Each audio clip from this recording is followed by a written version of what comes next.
नमस्कार, उत्तराखंड की खबरों में आपका स्वागत है। मैं हूं आपके साथ शैलजा त्यागी। तो पुलिस ने पेपर लीक मामले के मास्टरमाइंड उमर खालिद और उसकी बहन को गिरफ्तार कर लिया है, जबकि अन्य लोगों की धरपकड़ जारी है, जिस पर बेरोजगार संगठन का कहना है कि जब तक ये पेपर निरस्त नहीं हो जाता तब तक उनका धरना खत्म नहीं होगा। वहीं इस मामले को लेकर उत्तराखंड के मुख्यमंत्री पुष्कर सिंह धामी ने कहा कि युवाओं के साथ खिलवाड़ करने वाले किसी भी व्यक्ति को बर्दाश्त नहीं किया जाएगा।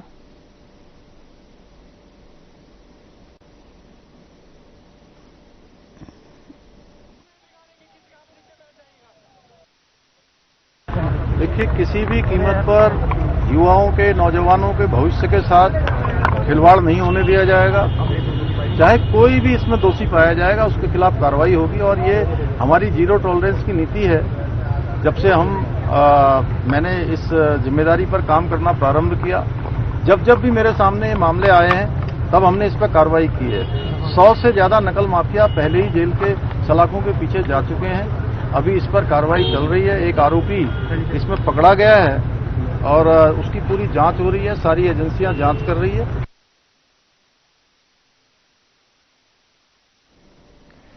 सीएम पुष्कर सिंह धामी ने पंडित दीनदयाल उपाध्याय की जयंती के अवसर पर दीनदयाल पार्क देहरादून में स्थित उनकी प्रतिमा पर माल्यार्पण कर उन्हें श्रद्धांजलि अर्पित की और इस मौके पर सीएम ने पंडित दीनदयाल उपाध्याय के जीवन और उनके योगदान को याद करते हुए कहा कि उन्होंने समाज के वंचित, गरीब और पिछड़े वर्गों के उत्थान के लिए जीवन भर कार्य किया।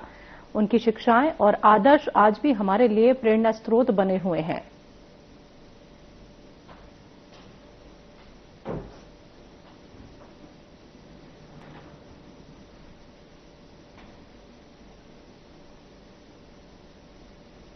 गदरपुर मचकोटा मार्ग की लगभग 55 करोड़ की लागत से बना रहे हैं, जिसका मुख्यमंत्री Pushkar Singh Dhami virtual video conference के जरिए उद्घाटन करेंगे।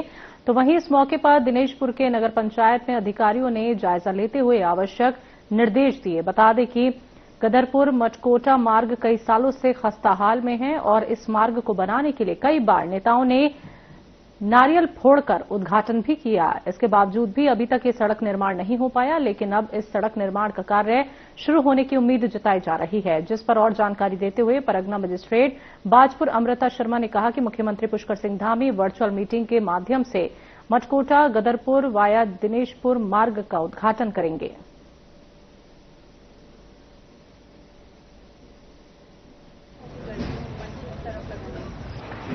जो गदरपुर से प्रारंभ होने वाली जो रोड है, जो मटकोटा महतोज तक जाती है, लगभग 55 करोड़ की लागत से इसका निर्माण कराया जा रहा है और इसके निर्माण का जो शिलान्यास है वो माननीय मुख्यमंत्री महोदय के कर कमलों द्वारा कल वर्चुअल के माध्यम से रहेगा और सांसद जी की यहाँ पर गरिमा में उपस्थिति रहेगी। उसी के क्रम में कार्यक्रम की तैयारी के लिए आज यहाँ निरीक्षण किया गया, जिसमें सारी तैयारियों को देखा गया तथा विभाग को निर्देशित किया गया है कि सभी तैयारियों को ससमय पूर्ण कर लिया जाए और जो भी व्यवस्थाएं होनी है वो सुचारू कल तक कर ली जाए। नारियल तो कई सालों से नारियल ही कोई फोड़ रहा है, कुछ कर रहा है, पूजा कर रहे हैं, पर वो धरातल पर कुछ नहीं दिखा। खाली नारियल ही दिनेशपुर खत्म हो गए। अब हमारे पुष्कर सिंह धामी जी और हमारे नितिन गडकरी जी और अजय भट्ट जी और गुंजन सुबीजा जी, इनके प्रयासों से लगभग 55 करोड़ रुपए का ये रोड 16 किलोमीटर बन रहा है, गदरपुर से लेके मटकोटा तक। क्योंकि लोग भी सच्चे हैं, वो कहते हैं इतने नारियल तोड़े गए हैं, वो तो कहते हैं कि कोई झूठ ही होगा, फिर नारियल तोड़ देंगे। इनको विश्वास नहीं है, पर इस बार नारियल जो फूटेगा अजय भट्ट जी तोड़ेंगे। हमारे मुख्यमंत्री पुष्कर सिंह धामी जी ऐसा टूटेगा कि 16 किलोमीटर रोड का काम कल ही चालू हो जाएगा और तुरंत चालू होगा। वो नहीं अब नारियल हमारी पुष्कर सिंह धामी धाकड़ धामी की सरकार है। इस बार नारियल अजय भट्ट जी तोड़ेंगे, तो बड़ा वाला नारियल तोड़ेंगे। प्रतीक्षित सड़क जो हमारी गदरपुर मटकोटा और महतोज मनुनगर मार्ग है, ये इसकी डिमांड काफी लंबे समय से पब्लिक द्वारा की जा रही थी और इसमें माननीय विधायक शिव अरोड़ा जी द्वारा अथक प्रयास किया गया और माननीय सांसद माननीय अजय भट्ट जी के सहयोग से और माननीय मुख्यमंत्री श्री पुष्कर सिंह धामी जी के आशीर्वाद से यह सड़क अब स्वीकृत हो चुकी है और इसका कल विधिवत रूप से इसका शुभारंभ कार्य का होने जा रहा है। आप अभी देख रहे हैं कि सभी अधिकारीगण यहाँ उपस्थित हैं। माननीय हमारी एसडीएम महोदय हमारी तहसीलदार महोदय और पीडब्ल्यूडी के समस्त अधिकारीगण यहाँ उपस्थित हैं और कल आधिकारिक रूप से इस सड़क का कार्य का शुभारंभ होगा। और दूसरा ये थोड़ा सा आप देख रहे हैं ये भारत सरकार रेशम कपड़ों के उत्पादन को बढ़ावा देने के साथ ही रेशम का उत्पादन कर रहे काश्तकारों की आय को बढ़ाने पर जोर दे रही है। रेशम उत्पादकों की ओर से तैयार किए गए कपड़ों को बेहतर बाजार मिल सके, इसको लेकर केंद्रीय रेशम बोर्ड देश भर में सिल्क मार्क एक्सपो का आयोजन कर रहा है। कृषि मंत्री गणेश जोशी ने कहा कि केंद्रीय रेशम बोर्ड और उत्तराखंड रेशम बोर्ड की ओर से 5 दिवसीय सिल्क मार्क एक्सपो का आयोजन किया जाएगा। इस एक्सपो में 9 राज्यों के बुनकरों ने अपने स्टॉल लगाए हैं और एक्सपो के माध्यम से तमाम किसान जोड़ रहे हैं, तो साथ ही रेशम का उत्पादन कर अपनी आय को भी बढ़ा रहे हैं।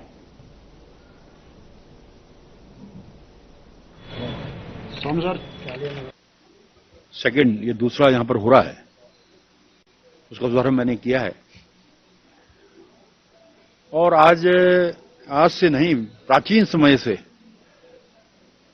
सिल्क के प्रति लोगों का रुझान बहुत है और आज सिल्क की बनी हुई साड़ियां भारत में नहीं पूरे विश्व में प्रसिद्ध हैं। और यहां देहरादून में भी जो हमारा सिल्क बोर्ड है उसने भी पिछले वर्षों में इस क्षेत्र में अजीत चौधरी जी इसके पूर्व चेयरमैन यहां पर हैं, इनके कार्यकाल में बहुत सराहनीय कार्य हुआ है।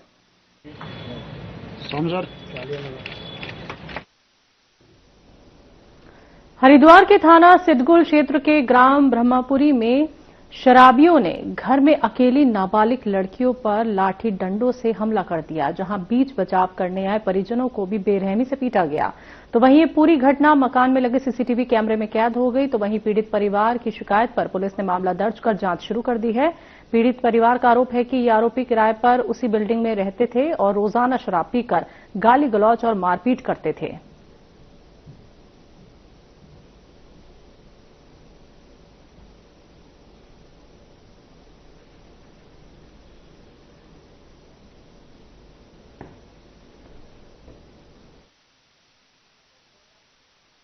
तो ऐसा हो रहा था 15-20 दिनों से किसी बात को लेके नीचे 3-4 लड़के थे में उन्होंने रात को भी लड़के बुलाते रहे, पीते रहे, खाते रहे, 12-12 बजे लो, 12:30 बजे लो छतों पर बैठे रहते थे, हमारे कमरे ऊपर आ रहे और उल्टी सीधी गाली देते थे लड़कियों को भी और बिल्डिंग में पूरा रुक्का काटते थे।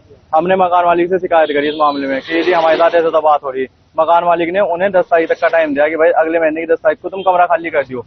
अब कल क्या हुआ, कल वो लड़की 2 केली थी घर पे, हम तो सब बाहर थे, लड़कियां तो घर पे केली रही में सारी नाबालिग हैं, तो रूम पे थी। तो उन्होंने आगे उनके साथ उल्टी सीधी दुर्व्यवहार किया। दिन में हम थे नहीं, आधे गले गुले पे नखून मारे, गाली गुली दी।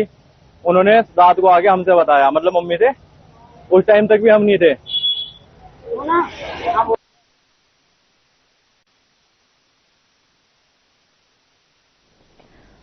बीजेपी प्रदेश अध्यक्ष महेंद्र भट्ट ने ईश्वर से पूर्व मुख्यमंत्री हरीश रावत के निर्दोष होने की कामना की है। दरअसल कांग्रेस के वरिष्ठ नेता हरीश रावत को 2016 में बहुचर्चित स्ट्रिंग ऑपरेशन मामले में सीबीआई ने नोटिस जारी किया है, जहां नोटिस में उन्हें इसी महीने सीबीआई मुख्यालय में पेश होने को कहा है, जिसको लेकर बीजेपी प्रदेश अध्यक्ष महेंद्र भट्ट ने कहा है कि इस नोटिस मिलने की बात को राजनीतिक न बनाया जाए। तो ये नोटिस पहली बार नहीं मिला है, ये भी कहा उन्होंने।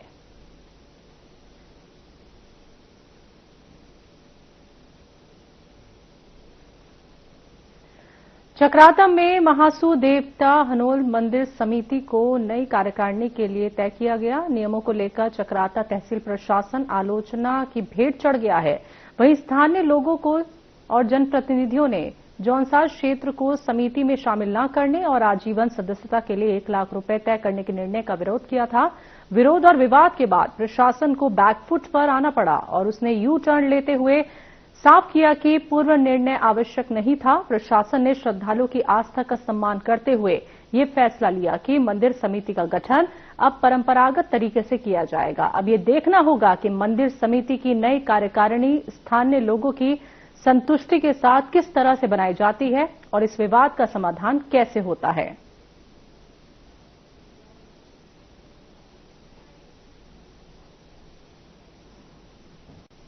हनोल को लेकर माननीय एसडीएम साहब से जो आपने पूछा, इसमें उन्होंने बहुत ही अच्छा सुझाव दिया, बहुत ही अच्छी जानकारी दी कि भाई इसमें हम तुरंत एक बरसात के बाद एक बैठक करेंगे। इसमें हम समिति में जौनसार बावर के लोगों को सबको साथ लेके चलेंगे, ऐसा उन्होंने आश्वासन दिया। बहुत अच्छा है, बहुत अच्छा लगा कि जौनसार बावर को जोड़ने के लिए उन्होंने जो बात कही कि एकता बनी रही। और बहुत जल्द बरसात के बाद वो कह रहे थे कि मैं एक बैठक करूंगा समिति की, और उसमें जौनसार बावर की मैं जो है कुछ घरेलू कार्य की वजह से मैं छुट्टी पर था, और जो मेरे यहाँ पर चार्ज में रहे उनके द्वारा बैठक हुई और उसमें मंदिर समिति द्वारा कुछ प्रस्ताव पारित किए गए, जो कि जो है यहाँ के जो उस मंदिर के प्रति श्रद्धालु लोग हैं, जो यहाँ के स्थानीय निवासी हैं, उनको थोड़ा आपत्ति है। तो उसमें हम लोगों ने ये कहा है कि हम एक नई फिर से बैठक करके और समिति की पूरी बैठक बुलाएंगे, और जो यहाँ के श्रद्धालु हैं, जो आम जन हैं, जो लोग हैं यहाँ के, उनकी भावनाओं के अनुरूप जो है परंपरागत जो पहले भी निर्णय लिए गए हैं वो उनके हित में थे, तो उन्हीं निर्णयों को हम जारी रखेंगे। और ऐसा उसमें ये बात आई है कि जो साधारण सदस्य बनेगा उसमें कुछ शुल्क रखा गया है, सदस्य शुल्क, और वो कुछ बहुत ज्यादा है, वो 1 लाख रुपया है। तो वो थोड़ा, क्योंकि लोगों का भी ये आपत्ति है कि ये बहुत ज्यादा शुल्क है और गरीब लोग तो फिर उसमें कभी आजीवन सदस्य बन नहीं पाएंगे, तो उसमें संशोधन किया जाएगा और उसको मिनिमम शुल्क रख करके, और लोग जैसा चाह रहे हैं, क्योंकि वो मंदिर में जो है सारी लोगों की भावनाएं जुड़ी हुई है। प्रधानमंत्री नरेंद्र मोदी के जन्मदिन के उपलक्ष्य में 2 अक्टूबर तक मनाए जा रहे सेवा पखवाड़े के तहत शहरी प्राथमिक स्वास्थ्य केंद्र नई बस्ती जसपुर में सशक्त नारी सशक्त परिवार अभियान के तहत स्वास्थ्य सेवा पखवाड़े का शुभारंभ किया गया। ये कार्यक्रम माननीय नगरपालिका अध्यक्ष नौशाद सम्राट, डॉक्टर धीरेन्द्र मोहन गहलोत, चिकित्सा अधीक्षक सामुदायिक स्वास्थ्य केंद्र जसपुर डॉक्टर अक्षत अग्रवाल और संबंधित वार्ड के सभासदों के साथ ही केवीएम इंटर कॉलेज के प्रधानाचार्य इख्तियार अहमद उर्फ बबलू द्वारा संयुक्त रूप से शुरू किया गया। स्वास्थ्य शिविर का उद्देश्य गर्भवती महिलाओं को स्वास्थ्य लाभ प्रदान करना और उन्हें सशक्त बनाना था, और साथ ही क्षेत्र में फैल रही विभिन्न बीमारियों का उपचार करना और नागरिकों को स्वास्थ्य सेवाएं प्रदान करना था।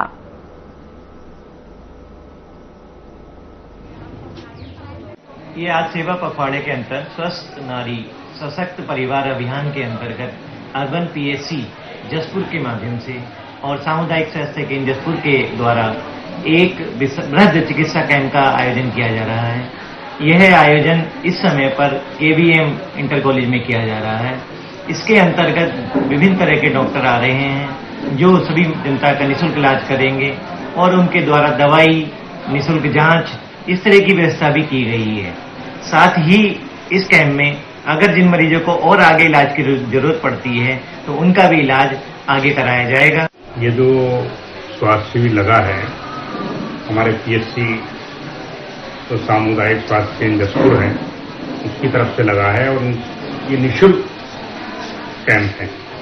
स्वास्थ्य का जो कैंप है निःशुल्क है, जिससे यहाँ लोग अपना आके जांच कराएं, अपना जो भी उनको मर्ज है उसकी दवाएं लें, उसके जो भी किसी तरह की परेशानियां स्वास्थ्य संबंधी, यहाँ डॉक्टर्स आ रहे हैं, अच्छे डॉक्टर्स आ रहे हैं, उनको दिखाएं और दवाई लें, उसका लाभ हो। बिल्कुल स्टाफ को भी मिलेगा। स्टाफ में अगर किसी को कोई परेशानी है दिखा सकता है, जांच करा सकता है।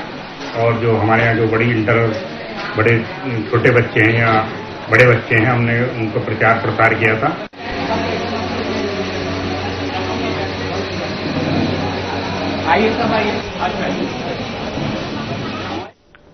UKSSC पेपर लीक मामले में उत्तराखंड सरकार ने बड़ा फैसला लिया है। सरकार ने हाईकोर्ट के रिटायर्ड जज की अध्यक्षता में एक एसआईटी बनाने की घोषणा की है, जहां एसआईटी को 1 महीने के अंदर अपनी जांच पूरी कर रिपोर्ट शासन को सौंपनी होगी, और जांच पूरी होने तक परीक्षा परिणाम घोषित नहीं किए जाएंगे, जिस पर उत्तराखंड के मुख्य सचिव आनंद वर्धन ने इसकी पुष्टि करते हुए कहा कि हम इस पूरी घटना से बहुत कुछ सीख रहे हैं और अगर कहीं पर कुछ कमी रही है तो उसे सही किया जाएगा।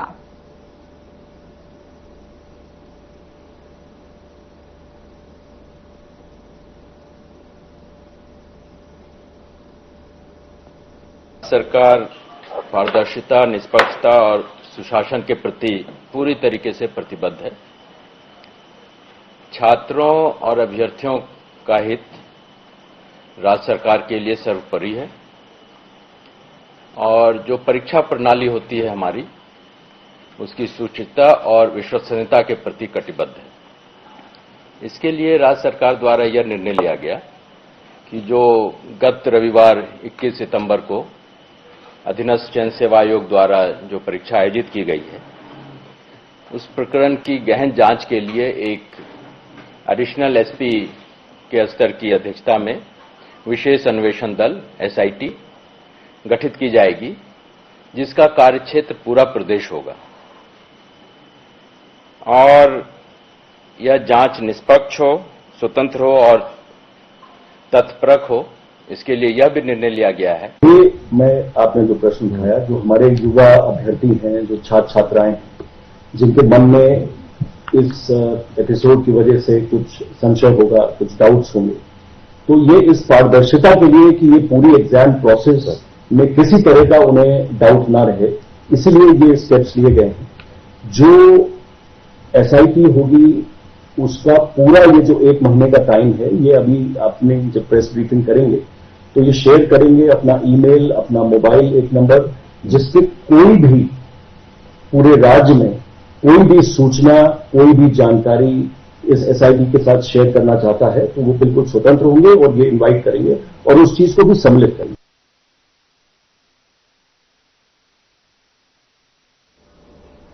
बाल सिंह सैनी को हरिद्वार में UKD का जिलाध्यक्ष बनाया गया है। इस दौरान UKD जिलाध्यक्ष बल सिंह सैनी ने प्रेस वार्ता की। उन्होंने बताया कि उत्तराखंड का विकास करने के लिए हमारी नई योजनाएं बनी हैं और UKD सरकार बनने पर उत्तराखंड के काम करने वाले श्रमिकों को बीमा योजना के अंतर्गत लाया जाएगा और साथ ही उनका पारिश्रमिक कम से कम इतना होगा कि वो ठीक से भरण पोषण कर सके। UKD जिलाध्यक्ष ने बताया कि उत्तराखंड की पहुंच शासन तक हो जाए और इसके लिए UKD उत्तराखंड में 3 कमिश्नरी गढ़वाल, कुमाऊं और तराई बनाई जाएगी। साथ ही सभी जिलों और तहसीलों का भी पुनर्गठन किया जाएगा। उन्होंने ये भी कहा कि समस्त चिन्हित राज्य आंदोलनकारियों को विशेष दर्जा दिया जाएगा और साथ ही टोल प्लाजा पर उनको टोल फ्री किया जाएगा।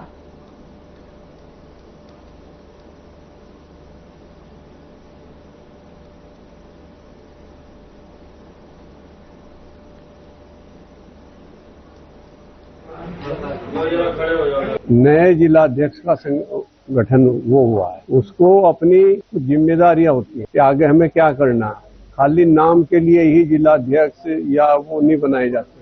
अब हमें क्या करना है वो आप लोगों को, अपने कार्यकर्ताओं को, अपने पदाधिकारियों को सबको अवगत कराना है कि हमारे अगले काम की रूपरेखा ये है।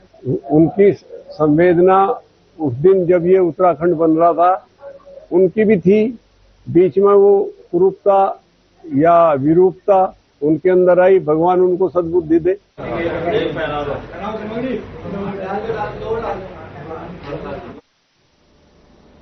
प्रदेश में लगातार सामने आ रहे पेपर लीक मामलों को लेकर युवाओं का आक्रोश दिन प्रतिदिन बढ़ता जा रहा है। इसी बीच विकासनगर में सैकड़ों युवाओं ने अपनी नाराजगी व्यक्त करने के लिए जन आक्रोश रैली निकाली। इस रैली में शामिल युवा पेपर लीक मामलों के खिलाफ नारेबाजी करते हुए सड़कों पर उतरे और सरकार के जवाब मामले की बात की। तो प्रदर्शनकारियों ने कहा कि लगातार हो रहे पेपर लीक प्रकरणों के कारण उनका भविष्य अंधकार में हो गया है, जिससे प्रदेश का हर बेरोजगार युवा अपने को ठंडा सा महसूस कर रहा है। वहीं प्रदर्शनकारियों ने मांग की है कि मामले की उच्च स्तरीय CBI जांच कर दोषियों पर कठोर कार्रवाई की जाए।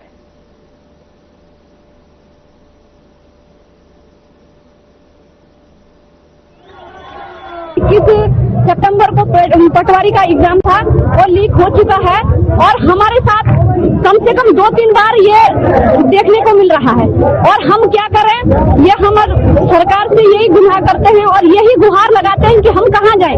हमारी उम्र भी निकली जा रही है और हमें तैयारी करते करते 8-10 साल हो चुके हैं और जब से हमने इंटर किया तब से हमें यही सुनने को मिला। जब तक हम मेहनत कर रहे हैं, अपनी मेहनत से कोई भी एग्जाम दे रहे हैं, उसी से हमें बाहर किया जा रहा है। जब तक एक पेपर की तैयारी करते हैं तब तक सुनाई दे देता है कि ये पेपर लीक हो चुका है। तो हमारे मम्मी पापा से पूछो, जो लोग हमारे लिए इतनी मेहनत कर रहे हैं, हमारा खर्चा पुकार रहे हैं यहाँ पे और खर्चा दे के हमें पढ़ा रहे हैं और सुनाई क्या दे रहा। हम भी तो किराए के रूम रेंट में रह रहे होंगे, कमरों पे रह रहे हैं, और एक टाइम का खाना 2-2 टाइम बनाते हैं अपने लिए। क्यों? क्योंकि हम सोच रहे हैं कि आज का निकल जाए, कल हमारा पेपर हो जाएगा। तो हमारी मेहनत तो ऐसी बेकार जा रही है। तो सरकार क्यों ऐसी हमारे साथ क्यों ऐसा कर रही है? अगर इनका कोई भी नेता होता तो क्या उनके लिए वो तो इतना टाइम देते? उसका पुतला दहन करा है, जो कि क्या बोलते हैं, इस बार दूसरी बार वो पकड़े गए हैं। पहले भी उन्होंने पेपर लीक करवाया तो उसमें भी वो पकड़े गए। इस बार भी उनकी वॉइस रिकॉर्डिंग सामने आई है। हम किसान परिवार से, वो कह रहे 15 लाख रुपए दो और क्या बोलते हैं पेपर ली जा लो। हम कहां से दे 15 लाख रुपए? हम तो किसान परिवार से आ रहे हैं, एक गरीब परिवार से आ रहे हैं, हम कहां से लाएं 15 लाख रुपए? हम तो कोचिंग के फीस भी बड़े मुश्किल से दे पा रहे हैं। लाइब्रेरी 10-10 घंटे लाइब्रेरी में है, दिन रात लाइब्रेरी में है, फिर उसके बाद ही कह रहे पेपर लीक हो रहा है। तो हम कहां से क्या करें? अब हम आप बताओ, हम क्या कर सकते हैं इसमें?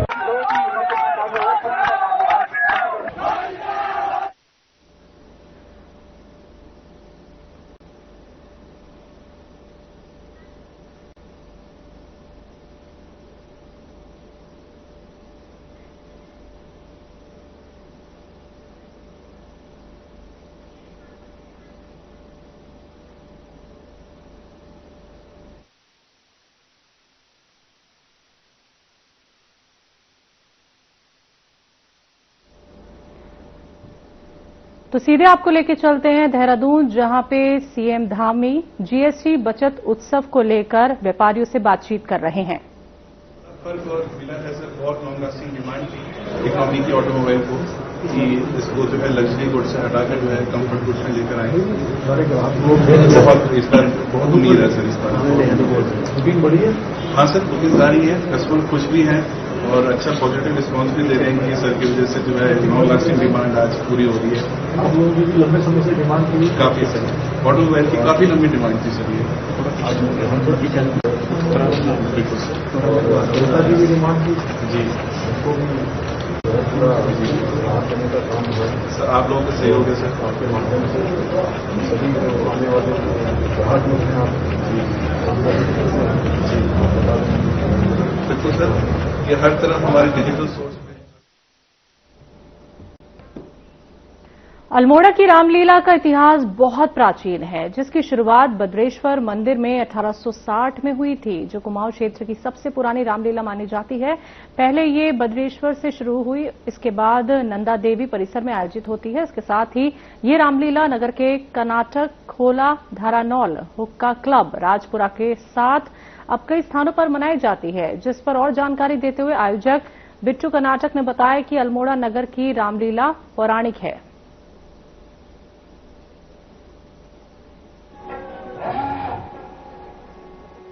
मामला क्योंकि ऐतिहासिक है, 1860 में प्रारंभ हुई थी और तब से अनवरत रूप से अल्मोड़ा में रामलीलाएं हो रही हैं, लेकिन रूप थोड़ा सा परिवर्तित है।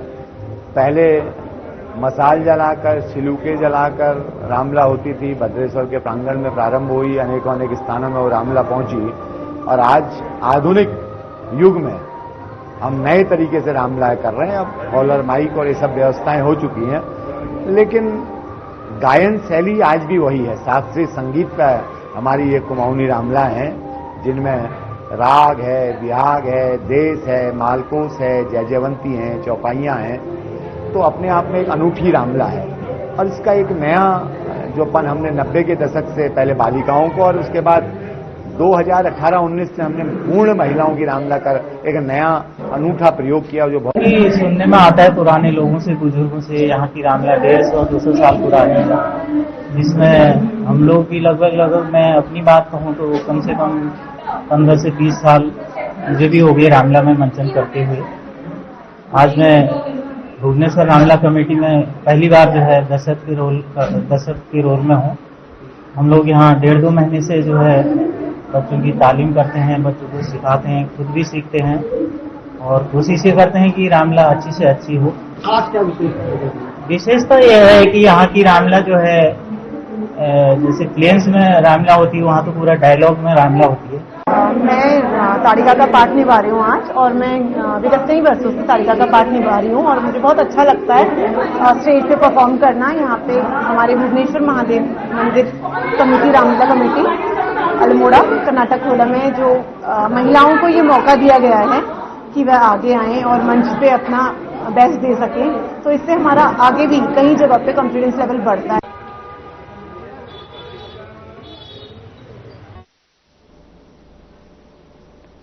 उत्तराखंड की खबरों में अभी के लिए इतना ही। मुझे दीजिए इजाजत। नमस्कार।